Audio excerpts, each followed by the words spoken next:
அஸ்ஸலாமு அலைக்கும். நான் எப்படி இருக்கீங்க? நல்லா இருக்கீங்களா? இது பதிவு என்னன்னு கேட்டால், விசாவை பற்றி சம்மந்தமான ஒரு பதிவு. சரியா? யாருக்காவது நீங்கள் விசா எடுத்தீங்கன்னா, அவங்க வீடு நல்ல வீடா, நல்லமான வீடா, சாப்பாடு, ரூமு, இப்படி எல்லாத்தையும் பார்த்துட்டு எடுத்துக்கோங்க.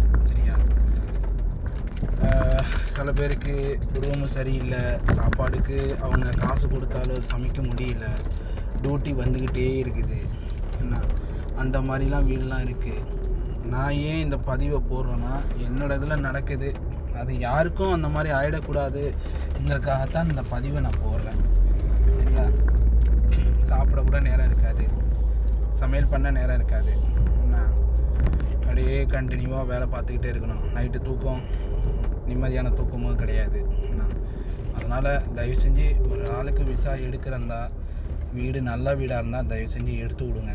அவங்க நல்லா இருக்கட்டும். அதுக்காக காசுக்கு ஆசைப்பட்டு ஒரு சரியில்லாத வீடை எடுத்து விட்டுறாதீங்க.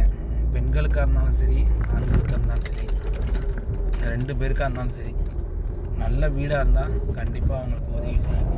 ஏன்னா இங்கே வந்து அவங்க கஷ்டப்பட்டுட்டு, ஃபேமிலி விட்டுட்டு வந்து இங்கே வந்து கஷ்டப்பட்டுக்கிட்டு ரொம்ப கஷ்டப்படுறாங்க. சரியா? நிறைய பேர், சில பேர்லாம் நல்லா இருக்கிறாங்க, நல்ல வீடு அமையுது, நல்ல சாப்பாடு, நல்ல ஃபுட்டு, எல்லாம் நல்லவமாக பார்க்குறாங்க. சில வீடு அப்படி கிடையாது. சில வீடெல்லாம் எப்படின்னா வந்து நம்ம மாடு மாதிரி தான் அப்படியே உழைச்சிக்கிட்டே உட்காந்துருக்கணும்.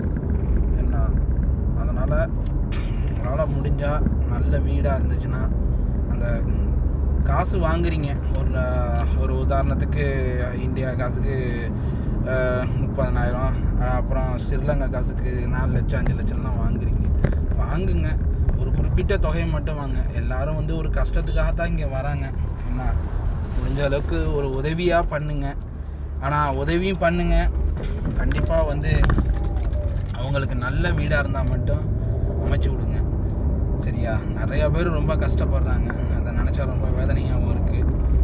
அதனால் நம்ம கஷ்டப்படுறோம், நானும் இவ்வளோ தான் கஷ்டப்படுறோம். டியூட்டி கண்டினியூவாக டியூட்டி, சாப்பிடக்கூட நேரம் இல்லை. நான் அந்த மாதிரி வேலையாக இருக்குது.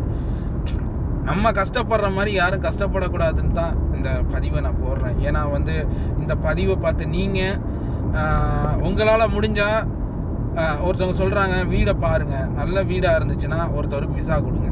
வீடு சரியில்லைன்னா பாபாட்ட சொல்லுங்கள், பாபாலாம் மாஃபி விசா நான் அப்படின்னு சொல்லி ஏதாவது ஒரு கழட்டி விட்டுருங்க. சரியா? சரி, நம்ம வந்து ஒரு நல்ல அமௌண்ட்டை எடுப்போம், என் வீடு எப்படியா இருந்தாலும் நம்மளுக்கு என்ன, அவன் தானே வந்து கஷ்டப்பட போகிறான் அப்படின்னு மட்டும் நினைக்காதீங்க. என்ன அது அந்த மாதிரி பண்ணாதீங்க, யாருமே பண்ணாதீங்க. நான் யாருக்கும் அப்படி பண்ணினது கிடையாது. ஆனால் நான் ஒரு பையனுக்கு அந்த மாதிரி தான் எடுத்து கொடுத்தேன். அவர் நல்ல வீடு அது இதுன்னு சொன்னார். அந்த பையன்கிட்டே டைரெக்டாக பேசி விட்டேன். ஆனால் அவனுக்கு பாவம் அந்த மாதிரி ஒரு கடைசியில் கஷ்டமான வீடு. ஆனால் நான் வந்து விசாக்கெலாம் காசு வாங்க மாட்டேன், யார்கிட்டையும் விசாக்கு காசும் வாங்க மாட்டேன். ₹1 காசு எனக்கு என்னோடய உழைக்கிற காசு எனக்கு போதும் தான் நான் நினைப்பேன். ஆனால் கடைசியில் நான் காசு வாங்கிட்டேன், அந்த பையனை வந்து இந்த மாதிரிலாம் பண்ணிட்டேன்னா மனசை கஷ்டப்படுத்தினாங்க. அதுலேருந்து நான் வீட்டு டிரைவர் விசா எடுக்கிறதே கிடையாது. மேக்ஸிமம் கம்பெனி ஏதாவது வந்துச்சுன்னா, நான் யாருக்காச்சும் வந்துச்சுன்னா கண்டிப்பாக அவங்கள்ட்ட நான் மூவ் பண்ணி விடுவேன். சரியா? அதனால் வந்து யாராக இருந்தாலும் சரி, எடுத்தீங்கன்னா ஒரு நல்ல வீடாக பார்த்து எடுத்து விடுங்க. என்னைய மாதிரி கஷ்டப்படுற மாதிரிலாம் வந்து எடுத்து விடாதீங்க.